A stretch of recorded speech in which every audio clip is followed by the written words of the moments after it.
Hey guys, Artosis here, bringing you some more of the CasterMuse Narak StarLeague. Right now we are in Group F, which is the first group of the round of 32, and this is the winner's match.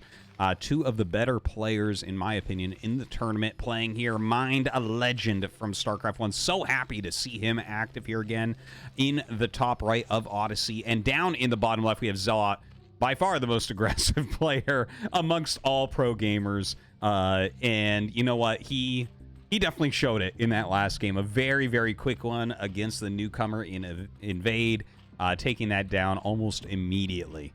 All right, we'll see if this one's a bit longer. Definitely hope so. It is Zerg versus Terran, so most likely it will end up being, no matter how aggressive you are. Generally, Terran doesn't die too quickly at the beginning of the game, unless something goes terribly, terribly wrong.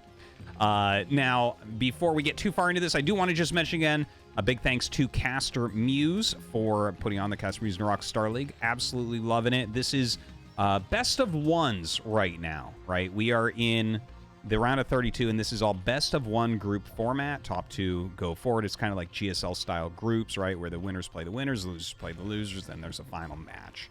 So the person who loses here, not out yet, they're going to play one final match between the winner of Icarus and Invade.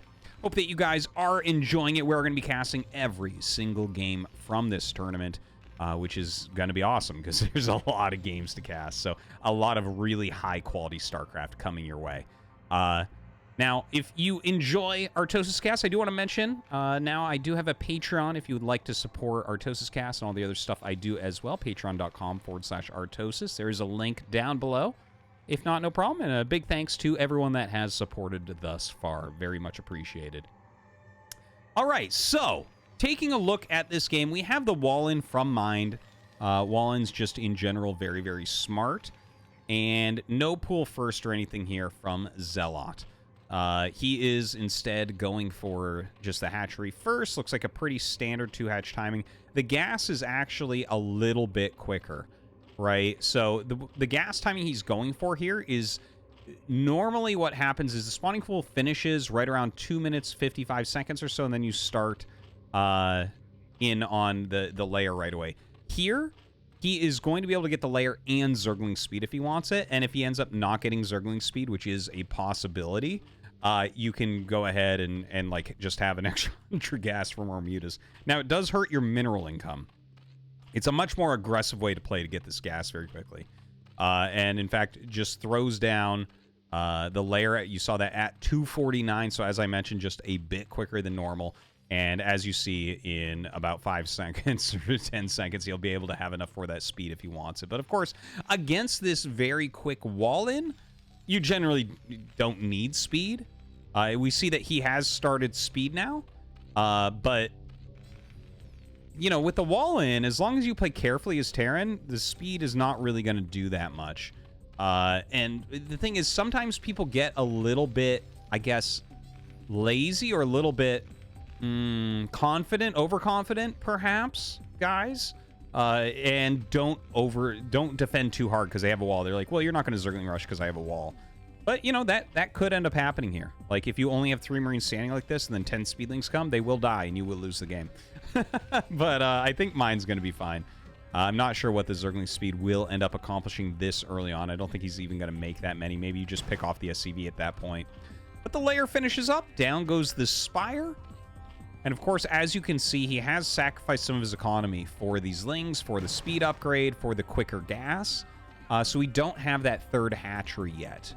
You know, on the we generally call it like a 2.5 hatch build, where you go 2 hatch with a like 3-minute layer, and then you get like the third hatchery up, and you just kind of are a little bit more drone heavy, a little bit more production.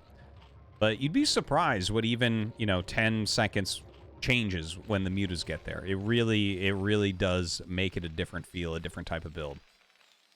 Now, quite a few Marines being made.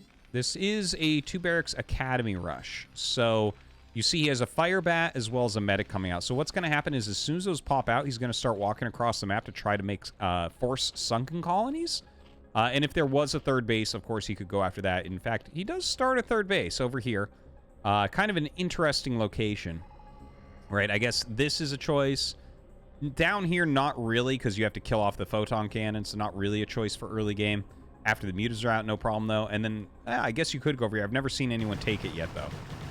Now, the Zerglings try to slow this down. Don't forget, this is not, like, the most Marines ever. So he does have to be a little bit careful with these. You do not want to lose them. Does force one sunken at least. 4 mutas on the way. And, well, mine's coming across like he forced the sunken, but that's about all he's going to do, really. With 6 mutas going to hatch pretty soon, I don't think you can expect to really do much with these Marines and the 1 medic. Of course, he doesn't know about the 3rd base location. Kind of hard to find, I think, on this map as well. A little bit out of the way. Back at home, Mind is getting +1 attack. He's getting range for his Marines. Still producing a few SCVs here and there, and throwing down a bunker at the front, as well as some missile turrets. So we'll see if ZeloT actually goes heavily into the Mutalisks. He's actually getting the Carapace upgrade, which you don't see as much nowadays. You see a lot of the attack upgrade. Carapace is going to be interesting, though. Let's see what he ends up doing with it. Will help against things like Valkyries. So goes in and just kind of doing some swipes. He doesn't have enough mutas yet to one-shot SCVs, right? You do need to get 7 mutas to be able to do that. So when the 7 come up, I think he'll be a little bit more aggressive. You see 2 more coming, so that's going to make 8. And then he can start diving a little bit more. But until then, there's no real point. If you're going to take 2 volleys to kill an SCV, you're not doing damage quickly enough. All right, well, starting that harass a bit. He does have some drones popping out here. I think he'll switch these over to gas relatively soon. In the meantime, Mind sitting on 2 racks. He is adding a few more missile turrets, trying to zone everything out. The factory on the way, more missile turrets at this natural as well. Very, very important. If you're going to be sitting here on 2 racks and trying to tick up quickly, you do have to continually add turrets. If you don't, and Zerg continues to make mutas, which is very likely from ZeloT, they will eventually just break down everything. So that does make me a little bit nervous here. Now, these 2 depots, of course, a little bit hard to keep alive. With range, you can see, like, they take, like, a couple hits, but it's really not that much damage. Kills that depot, hasn't lost a muta. He has a full group at this point, and see, now he's going to start diving on turrets. So this is a problem, because as you kill the turrets, these mutas with good micro can kill these Marines. Let's see if he does it. Look at how badly he massacred that. Man, I tell you, mutas are something else. And suddenly Mind is in a pretty tough spot. He kills a few mutas there, but of course he just didn't have the Marines in position. He did not have enough missile turrets either. So a lot of damage coming out. More mutas come up to 10 right now, almost a full group. You see a lot of turrets being made everywhere. Mind knows he's actually very close to dead right now. You know, if you get on top of the barracks, there's really no coming back. In fact, that was all the Marines out of his bunker. He's trying to make more turrets, but you're not going to be able to put turret push onto those mutas. Dude, I think this game just ended. Like, this is the strength of the Mutalisk Rush. That slightly more aggressive style from ZeloT here. Looks like it is going to win him first place in the first group here in the CasterMuse Narak StarLeague in Season 5. Very well done.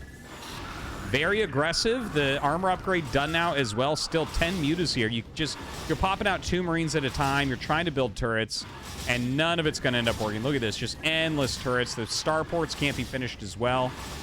And that's why I was talking about how you have to make turrets kind of non-stop against a build like this when you're on only 2 barracks.